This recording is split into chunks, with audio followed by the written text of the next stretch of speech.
It's hard to overstate how underleveled our team is right now relative to the competition we're facing in third league. And with that in mind, the previous episode has to go down as a success despite us only winning one game. It wasn't all positive, however. Bag is still suspended for one more game, and we don't have another player that can really perform the same role that he can. Boone is the best we've got simply because he has the intercept skill, but it is going to make a difficult game on paper against Rotterdam all the more tricky to get through.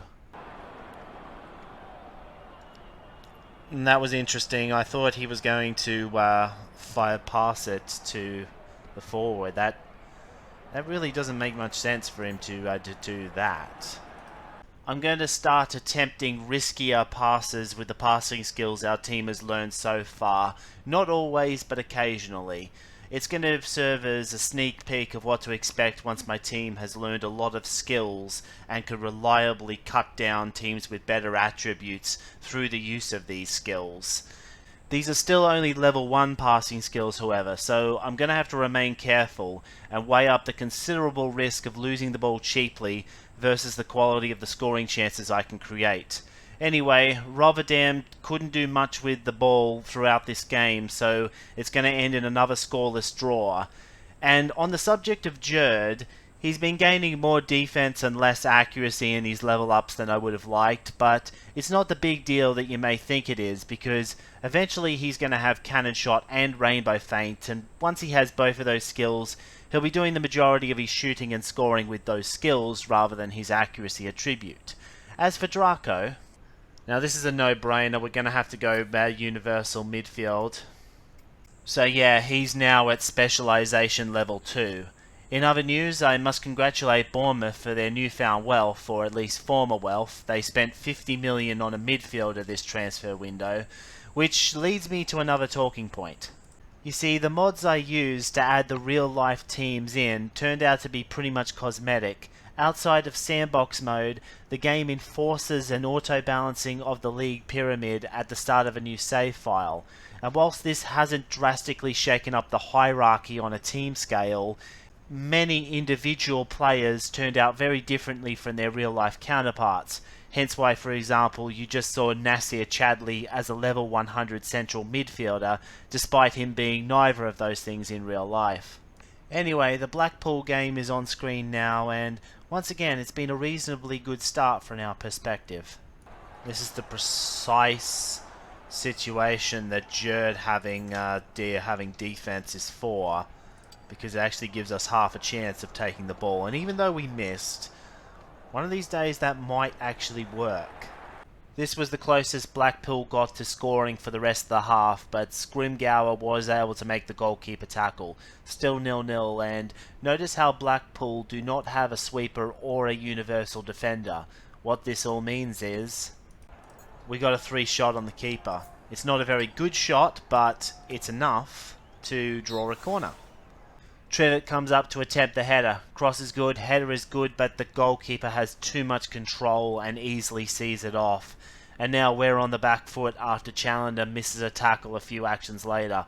I thought for sure I was going to concede here, but Scrimgour plucks the ball out of the air. I try to long pass it, but get blocked by a guy that is quickly going to become the most frustrating player on the pitch.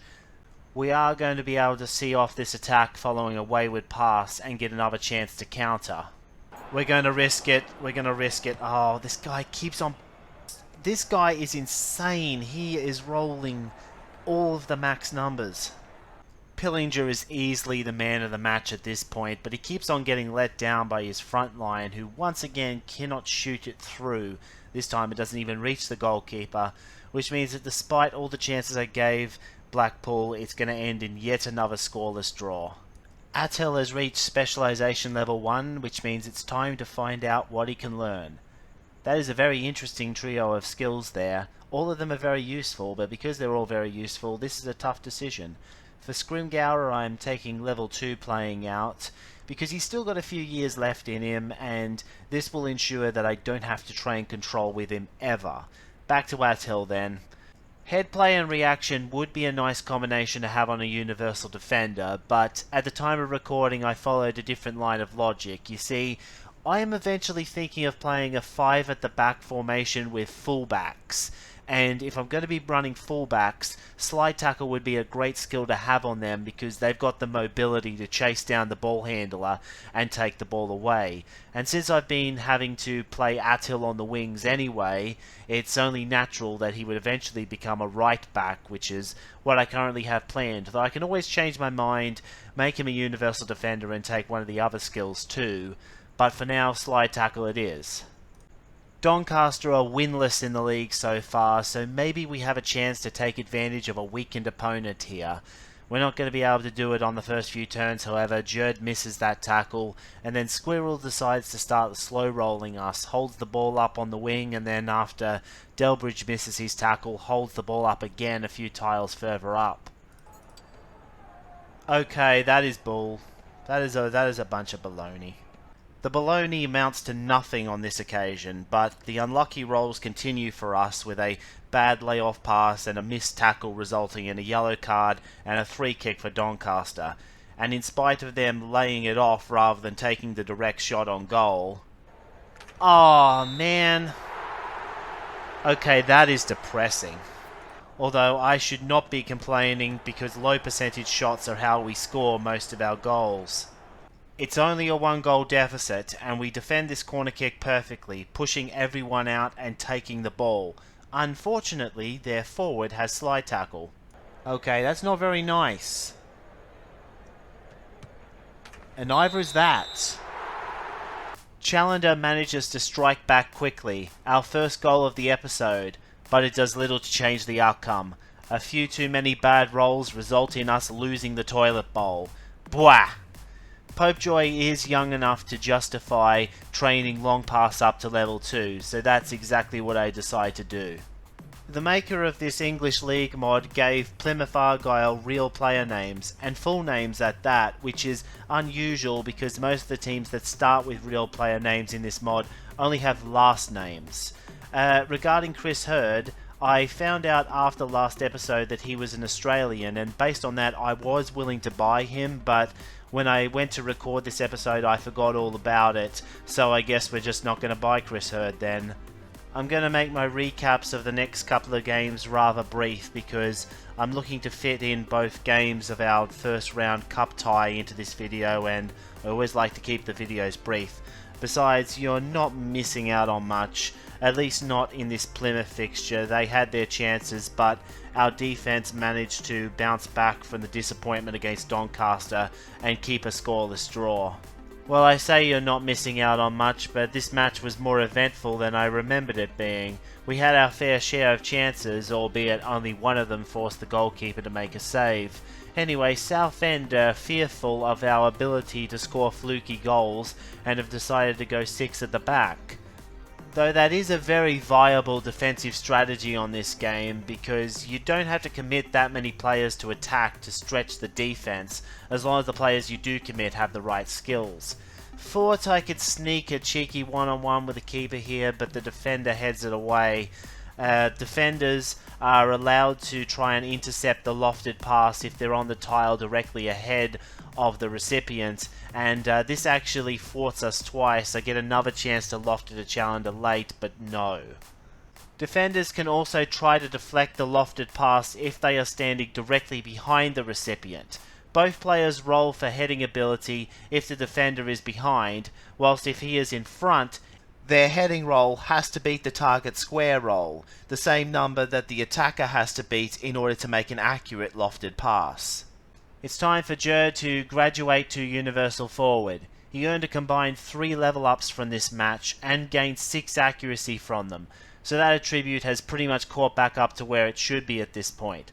Some unfortunate news, however, as despite us only losing 3 games so far this season, the fan base is starting to abandon us because we are a boring team that doesn't score goals.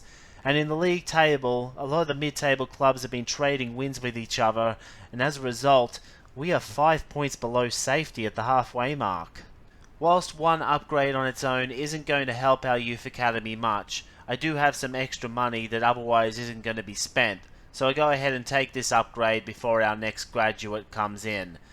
As for the cup, we've drawn Burton Albion again, and it is somewhat frustrating to have drawn a second league team in the third round of 32 again, but this team isn't actually that much stronger than the third league teams we've been facing, so let's just line up and see if we can pull something off.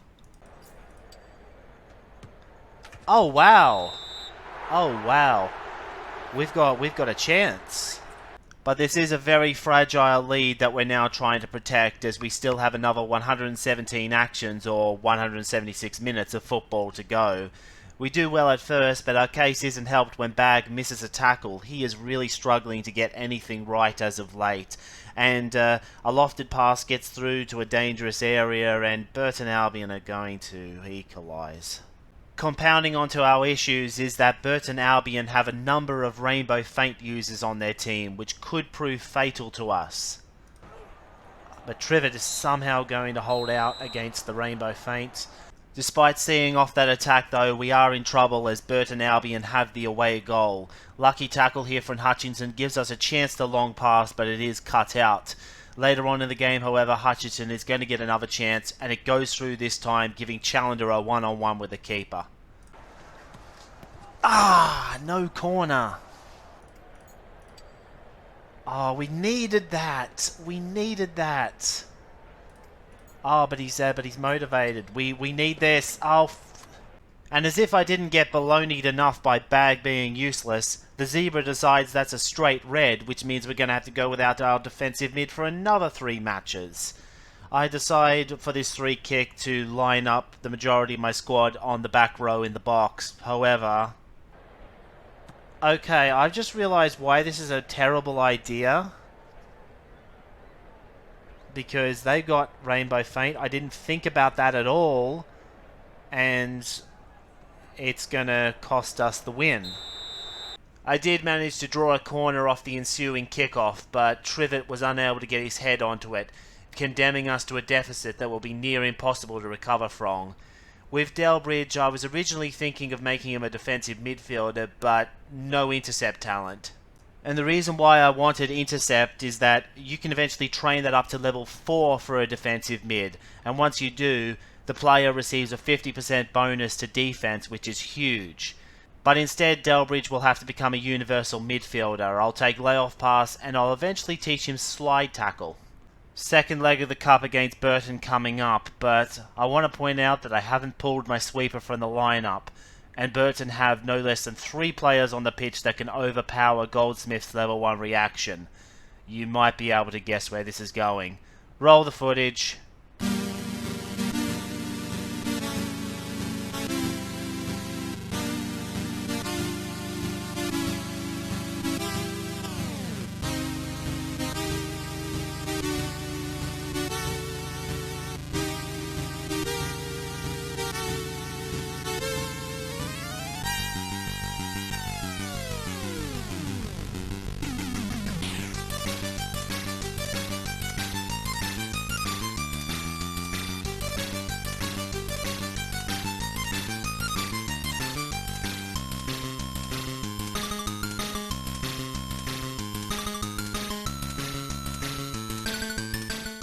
What a truly pathetic display! Indeed it was. I have to take the blame for this result. I employed terrible tactics in this match, and now I must learn from this experience and make sure it doesn't happen again.